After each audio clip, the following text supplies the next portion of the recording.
Using the law of sines, we need to show that in a triangle ABC, the given trigonometric equation is true. Let us begin. So here we'll first specify a triangle ABC. Here the letters A, B and C in lowercase are the sides opposite to angle A, B and C respectively. Then the law of sine states that the ratio of side A to that of sine of the angle opposite to it, which is angle A, will be equals to the ratio of side B to that of the sine of the angle opposite to it, so that's angle B, and this is also equals to the third side, that is side C, to that of the ratio of side C to that of sine of the angle opposite to it, so that's C.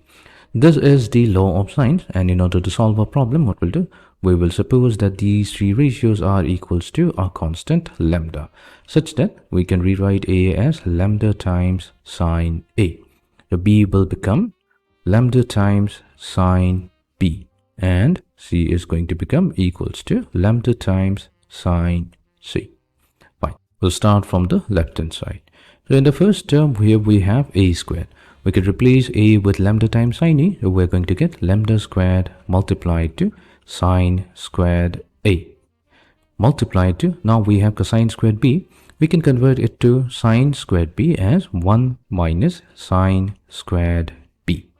Then we have negative cosine squared C, so this will become negative 1 plus sine squared C.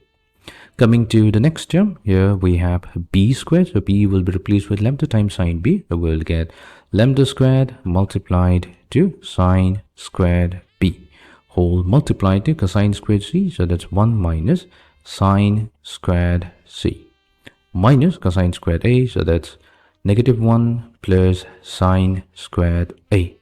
And the last term we have C squared, so C will be replaced with lambda times sine C, so we have lambda squared multiplied to sine squared C, whole multiplied to 1 minus sine squared A minus 1 plus sine squared B. Fine. So this will be now equals to, we have lambda squared multiplied to sine squared A, whole multiplied to sine squared B, sine squared C minus sine squared B. So here we have cancelled out 1 with negative 1.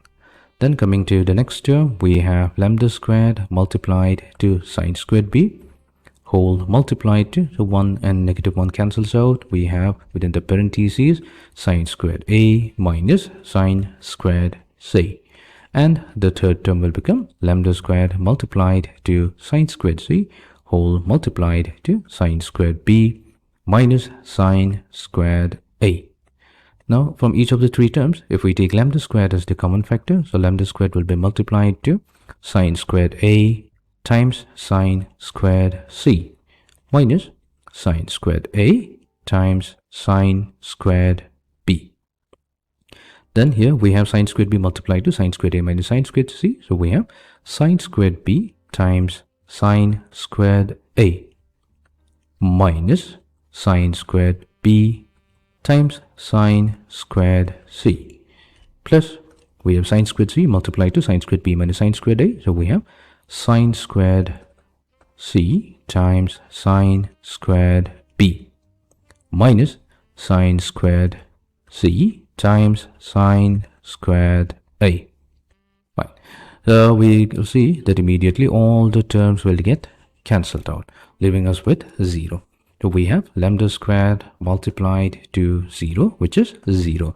This is the right hand side. So we have successfully showed that the given trigonometric equation is true using the law of sines.